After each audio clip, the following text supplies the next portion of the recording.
Subscribe कीजिए cook with नुज़रत का और बेल आइकन दबाइए लेटेस्ट रेसिपी के लिए। अस्सलाम वालेकुम। आज हम बहुत ही मज़े के राइस बॉल बनाने वाले हैं। इसके लिए ये मेरे पास राइस है 2 कप। ये रात के बचे हुए चावल हैं, तो फ्रेश भी आप यूज़ कर सकते हैं और इस तरह से अगर बच जाए तो उनके साथ बना लीजिए। 1 गाजर है मीडियम साइज़ की, इसे मैंने बारीक स्लाइसेस में कट की है। और हाफ शिमला मिर्च है, इसे भी मैंने बारीक स्लाइसेस में कट किया है। थोड़ा से धनिया के पत्ते यूज़ करेंगे और 3 मीडियम साइज़ के आलू हैं, इन्हें मैंने इस तरह से क्रश करके रखा हुआ है। स्पाइसेस में मैं यहाँ यूज़ कर रही हूँ लाल मिर्च का पाउडर है मेरे पास, हाफ टी स्पून से कम है। हाफ टी स्पून से कम ही मेरे पास ये कुटी हुई लाल मिर्च है। हाफ टी स्पून काली मिर्च का पाउडर है। नमक यूज़ करेंगे अकॉर्डिंग टू टेस्ट। 1 पिंच हल्दी का लिया मैंने। ऑर्गेनो लीव्स यूज़ करेंगे हाफ टी स्पून। अगर आपके पास ऑर्गेनो लीव्स नहीं है तो मत डालिए, आप इसकी कसूरी मेथी का भी यूज़ कर सकते हैं। राइस बॉल्स को फ्राई करने के लिए मैं यहाँ ब्रेड क्रम्स का यूज़ करूँगी और ये 4 टेबल स्पून भर के मैंने मैदे का लिया है। तो इसका हम इस तरह से पतला सा घोल बना के रख लेंगे। एक बाउल लिया मैंने, तो यहाँ मैं सबसे पहले राइस ऐड कर दूँगी। राइस मैंने ऐड कर ली है इसमें। तो यहाँ मैं इसमें क्रश किए हुए पोटैटो और ये सारी वेजिटेबल ये ऐड कर दूँगी।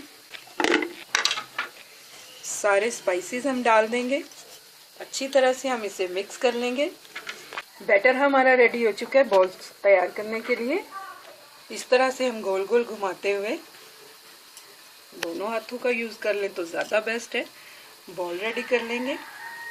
बॉल मैंने रेडी कर ली है, तो सबसे पहले मैं इसे इस तरह, ये जो मेरे पास मैदे का घोल है इसमें ऐड करूँगी। बाद में हम इस तरह ब्रेड क्रम्स लगाएंगे और इस तरह से बॉल रेडी करके रखते जाएंगे। बॉल्स हमने रेडी कर लिए हैं, तो चलिए इन्हें फ्राई करते हैं। ऑयल हमारा गर्म हो चुका है, तो मीडियम टू लो फ्लेम पे मैं इन्हें फ्राई करूंगी। देखिए 2 मिनट में ही हमारे बॉल अच्छे से, जो पहले हमने डाले हैं वो तो गोल्डन ब्राउन हो चुके हैं, तो मैं इन्हें निकाल लेती हूँ। इसी तरह हम सारे बॉल्स निकालते जाएंगे। राइस बॉल हमारे रेडी टू सर्व हैं। ये देखिए, ये वाले सिंपल हमने ब्रेड क्रम्स लगा के फ्राई किया इनको, और इनको सिर्फ मैदे में डिप करके फ्राई किया और ऊपर से मैंने इन्हें राइस से कोट कर दिया है। ये दिखने में भी बहुत अच्छे लग रहे हैं, बहुत मज़े के बने हैं। उम्मीद करती हूँ आपको मेरी ये रेसिपी अच्छी लगेगी। अगर आपको मेरी ये वीडियो पसंद आए तो मेरी वीडियो के नीचे लाइक का बटन दबाइए, मेरे चैनल को सब्सक्राइब कीजिए। अल्लाह हाफिज़।